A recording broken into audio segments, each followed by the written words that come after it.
A symbolic handshake on the red carpet marked a new chapter in East Asian diplomacy.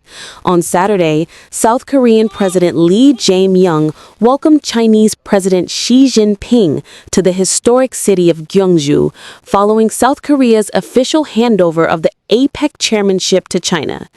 The high-level meeting came just after the Asia-Pacific Economic Cooperation Summit concluded, where both nations emphasized cooperation, dialogue, and regional balance in a rapidly changing world.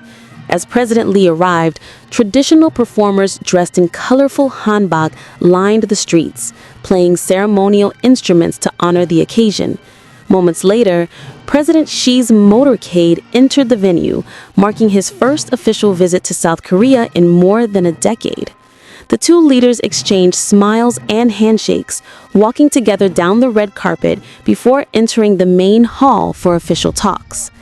Inside, the presidents stood side by side as the national anthems of both countries played.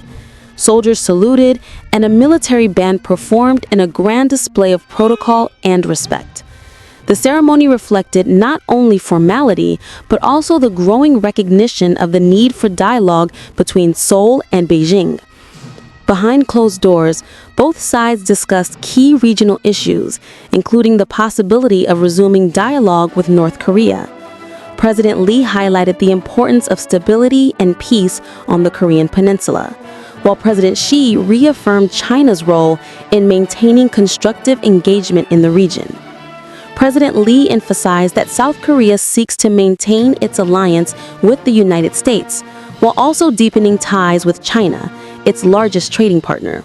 This reflects Seoul's ongoing effort to pursue a balanced foreign policy amid global geopolitical shifts. "It is a privilege to welcome President Xi to the Republic of Korea," said President Lee, describing the meeting as a milestone for peace and prosperity in the Asia-Pacific region. Diplomatic relations between South Korea and China were established in 1992. In recent years, tensions rose after Seoul deployed the U.S. THAAD missile defense system, which Beijing strongly opposed. However, Saturday's meeting in Gyeongju signaled an intention from both sides to strengthen dialogue and rebuild trust. The 2025 APEC Summit, hosted by South Korea from October 31st to November 1st under the theme Building a Sustainable Tomorrow, gathered representatives from 21 member economies. Discussions focused on innovation, green energy transition, and economic cooperation across the Asia-Pacific. Next year, China will take over as host of the APEC Summit in the southern city of Shenzhen. The transition from Gyeongju to Shenzhen symbolizes a passing of the torch and perhaps a renewed sense of partnership between two of Asia's most influential nations.